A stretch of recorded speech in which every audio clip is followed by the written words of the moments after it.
Fala pessoal, eu vim hoje conversar com vocês sobre o livro Noites Brancas do Dostoiévski. É um livro que me passou diversos sentimentos. Quando o livro terminou, meu sentimento foi péssimo.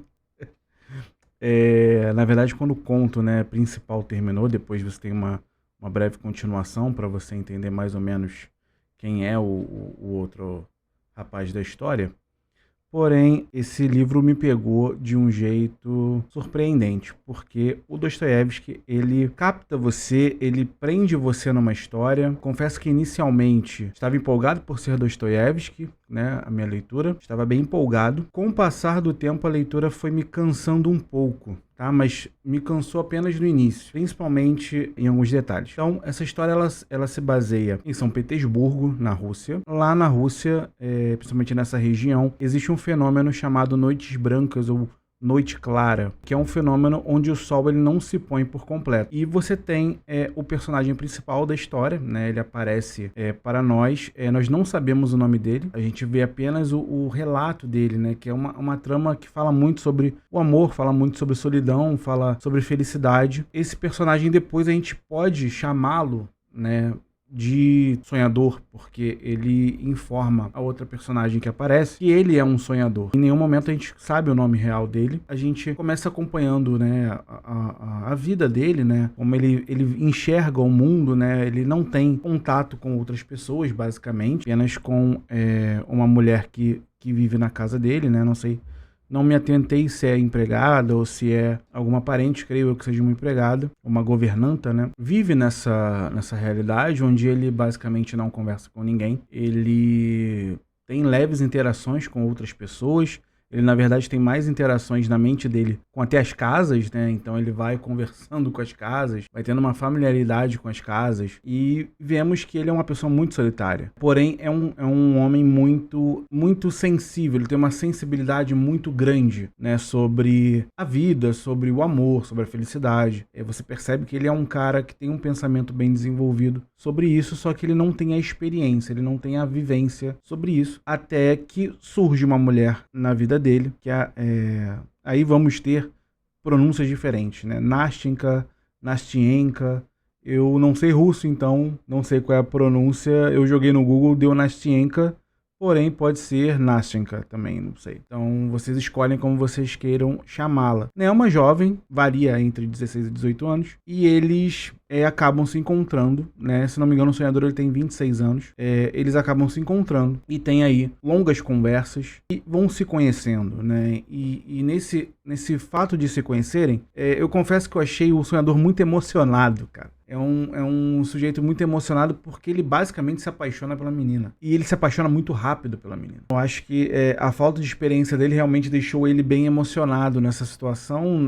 Não creio que tenha sido a questão de amor à primeira vista, nem nada disso, mas ele já fica bem emocionado com a menina. Eles vão se conhecendo, vão conversando, então ele fala primeiramente quem ele é, explica quem ele é pra menina em uma forma muito rebuscada de falar, bonita e tal, e ela depois conta pra ele o que é a vida dela, né, que é uma menina presa com a avó, basicamente. A avó é uma mulher mais controladora, que de fato prende ela, né, ela prende ela por um alfinete, e elas ficam presas ali o dia inteiro. A Nastenka, ela conta que houve uma situação com outro rapaz, né? Há uma situação em que ela está, digamos assim, presa a esse rapaz sentimentalmente, né? Então ela quer ter um relacionamento com este rapaz e eles estão presos por uma promessa. Porém, o nosso personagem, o sonhador, ele se apaixona por ela, né? Essa é a verdade. Ele se apaixona. Isso é revelado, né, depois. E assim, eles vão conversando e tudo mais, e o rapaz que,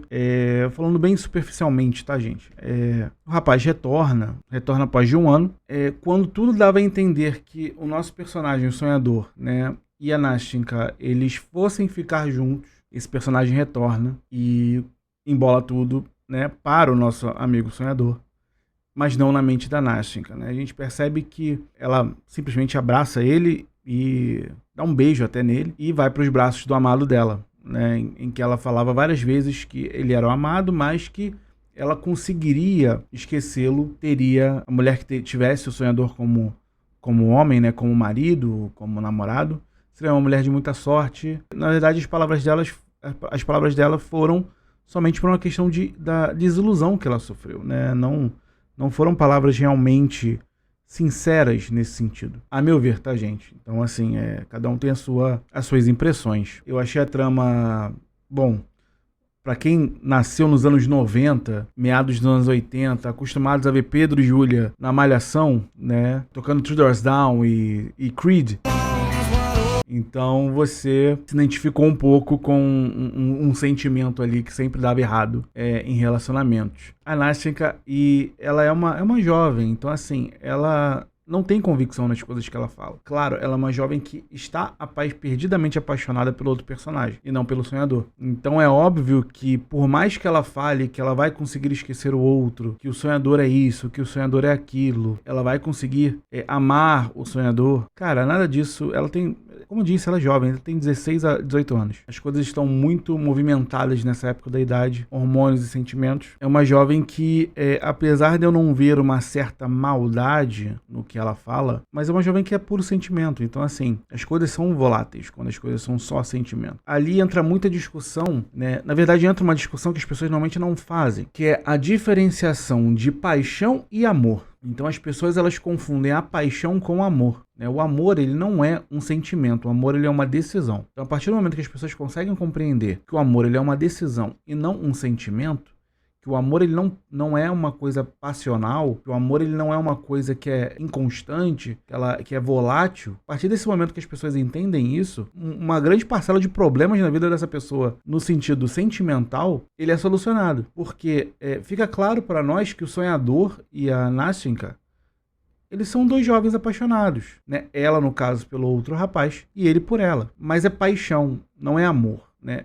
A gente sabe que o sonhador, ele fala diversas frases e diversas coisas que nos dão uma sensibilidade de maturidade. Mas a verdade é que ele não foi em nenhum momento maduro, né? A verdade é que ele foi realmente bem imaturo, na minha visão. Porque ele é um jovem que ele entra de cabeça, ele ignora qualquer tipo de alerta que a mente dele possa trazer, inclusive, e ele se entrega a esse sentimento. Então, de fato, ele está apaixonado. E a paixão, ela é isso. Ela é um sentimento realmente arrebatador.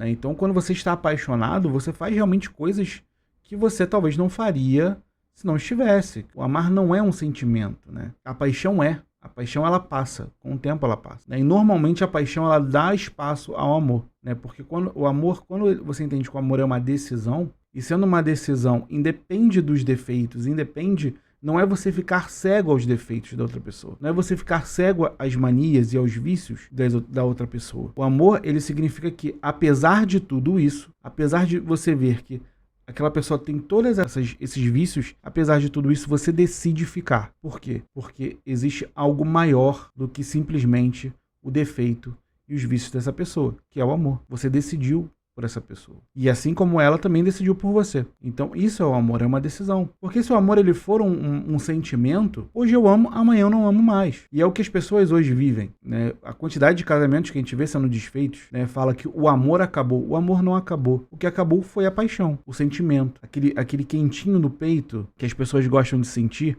aquele frio na barriga, borboletas no estômago, que as pessoas gostam de sentir. Mas esse sentimento, ele vai acabar uma hora. Entendeu? Ele pode ser reaquecido, ele pode ser, né, relembrado em diversos momentos de um relacionamento, mas não é a paixão que irá manter o seu relacionamento. Então, eu percebo que o sonhador, ele é muito infantil ainda nesse sentido, justamente porque ele não tem uma experiência e nem vivência, né, sobre isso. Ele não teve interações, eu não digo nem experiências de relacionamento, ele não teve interações com outras pessoas, né, no sentido mais prático. Ele é um cara solitário. É um cara que conversa, que tem relacionamento com as casas de São Petersburgo, por exemplo, né? Então, a gente fica entendendo isso dessa forma, que o nosso personagem, o sonhador, ele é um cara muito inexperiente, é um cara que realmente se deixou levar pelo seu sentimento. E ele tem o seguinte questionamento, né? Se 1 minuto de felicidade não seria suficiente para uma vida inteira, né? Se só isso não basta, né? Então ele vendo que o momento que ele teve de felicidade com a Nastya, ou Nastyenka, ele vendo esse pequeno momento, essa pequena fração que ele teve ao lado dela, e ela ao lado dele, né, sendo recíproco, naquele breve momento que foi, para ele aquilo já é o suficiente para a vida. E, gente, em questão de relacionamento, não é. Ele tem 26 anos. A tendência é que ele viva muito mais do que isso. A tendência é que ele viva, né, outros relacionamentos. Será que aquele sentimento ali que ele teve é o suficiente para a vida dele? Não é. Mas esse é o questionamento que o Dostoiévski vem trazer a gente. Se um momento de felicidade não é o bastante. Se a gente, né, pode ser até soar como se a gente pede demais, né, ao longo da vida, né? E a gente acaba, não podemos confundir isso com uma questão de baixa expectativa ou baixa autoestima, né, por assim dizer. A história termina de uma maneira ruim para o nosso personagem, apesar dele, né, a gente vê que para ele está tudo bem, né? Eu não creio que essa deva ser um momento de satisfação na vida dele, ou o ponto máximo da vida dele. Seria resumir muito a vida de um ser humano, um momento de breve alegria, com uma mulher que ele se apaixonou, né, 3 ou 4 dias atrás, e que para ele aquele momento, breve momento que ele passou, é o suficiente. Lembrando, nós não estamos falando aqui de um casal que realmente ficou junto. Há uma diferença, né? Então eu pego aqui até mesmo pela questão da literatura e da fantasia. A gente pega Tolkien, um casal, por exemplo, Aragorn e Arwen, né? A Arwen fala que ela prefere passar um momento ao lado de Aragorn do que viver a eternidade e as eras sem isso. Mas ali eles têm um relacionamento, eles têm uma vivência e eles se amam, porque ambos decidiram e escolheram um pelo outro. Então a Arwen, ela vai para as terras dos elfos, né? Ela estava a caminho das terras dos elfos. O Aragorn, ele é uma raça, né, de humano que envelhece muito lentamente. Então o Aragorn, ele, se não me engano, ele tem 87 anos. Quando vocês viram o filme do Senhor dos Anéis, o Aragorn teria ali por volta de 87 anos ou um pouco mais, tá? A Arwen teria aí alguns séculos, se não me engano. Então, assim, você tem dois personagens que têm um relacionamento, dois personagens que estão envoltos a uma digamos assim, uma tragédia, né? Que seria ele ficar e ela ir para as terras imortais, sendo que ela ama Aragorn, ela decidiu por ele, ela escolheu ele. E provavelmente ela não escolheria outra pessoa. E Aragorn é a mesma coisa, né? O Aragorn tem oportunidade de escolher pessoas mortais como ele, digamos assim. E ele não escolhe. Ele se mantém fiel a Arwen. Então, assim, você tem ali um casal que decide um pelo outro. Aqui na Noites Brancas, você tem um homem que decidiu por uma mulher e uma mulher que não decidiu por ele. Ela ainda está aguardando o amado dela, né? Então, essa diferença que a gente tem que pautar aqui, que não é um casal que se ama, né? Ele, né, no caso, está apaixonado por ela. Ela gosta dele como amigo, né? Viu a possibilidade, por ele ser um bom amigo, de também ser um bom homem, um bom namorado. Ela viu essa possibilidade. Mas ela não está apaixonada por ele. Ela ainda está apaixonada pelo outro. Porque se ela estivesse apaixonada por ele, e aí você vê também essa questão, eu reforço mais uma vez, da idade que isso acontece, ela teria escolhido ele, mesmo o outro surgindo. Porque ele estava lá para ela. Ele estava com ela ali. Enquanto o outro não. O outro demorou, o outro não avisou. O outro estava na cidade e não avisou que ele tinha chegado. E ela sabia que ele chegou. E ele não cumpriu com a promessa que ele tinha feito a ela. Mas isso, nada disso foi um empecilho para que ela voltasse aos braços do amado dela, entende? Porque ela estava perdidamente apaixonada por ele. Se isso irá se transformar em um amor de verdade, onde ela escolherá, porque assim, os dois também nem se conhecem muito bem, gente. São relacionamentos muito superficiais, tá? São relacionamentos muito superficiais. Ele não conhece ela totalmente. O sonhador não conhece ela totalmente. Ela não conhece o rapaz totalmente. O rapaz também não conhece ela totalmente. Ah, contou a história da vida. Ok, você conhece algo da pessoa. Mas você não sabe as manias, os trejeitos, né? As questões, as virtudes. Você não conhece as virtudes da pessoa totalmente, suas qualidades, seus defeitos, né? Você não conhece. Então, assim, claro, isso é uma novela do Dostoiévski, ele também não se propõe a elaborar um grande romance aqui, não é isso, é uma novela curtinha, de 4 dias. O principal que me fez refletir nessa questão é isso. Primeiro, a confusão que as pessoas normalmente têm de chamar amor o que é paixão. O outro ponto é nosso amigo sonhador muito emocionado, que vai de cabeça em uma situação em que ele deveria ter tido mais prudência. a questão da imaturidade de ambos.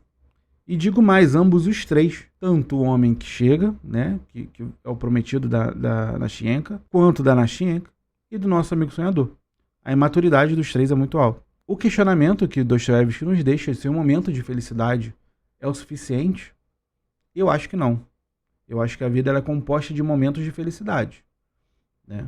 Obviamente que a nossa vida não será felicidade o tempo inteiro. Na verdade, serão mais tragédias do que felicidade na vida cotidiana. Porém, não é por conta disso que nós devemos abandonar os momentos de felicidade e não buscá-los, né? Nós temos que buscar os momentos de felicidade, nós temos que ter, né? Mas entender também.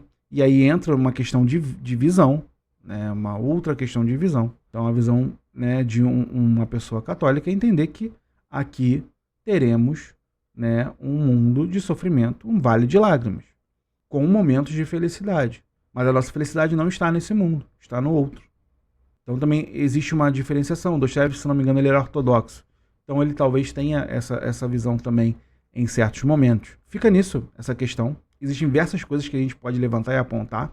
Diz aqui nos comentários o que você achou desse livro, o que você, ao terminá-lo, pensou, refletiu, o que você achou que realmente, se é somente essa pergunta que Dostoiévski nos deixa, se tem mais coisas a serem levantadas, mais pensamentos, mais situações que podem ser levantadas ao final deste livro. No mais, eu vou ficando por aqui.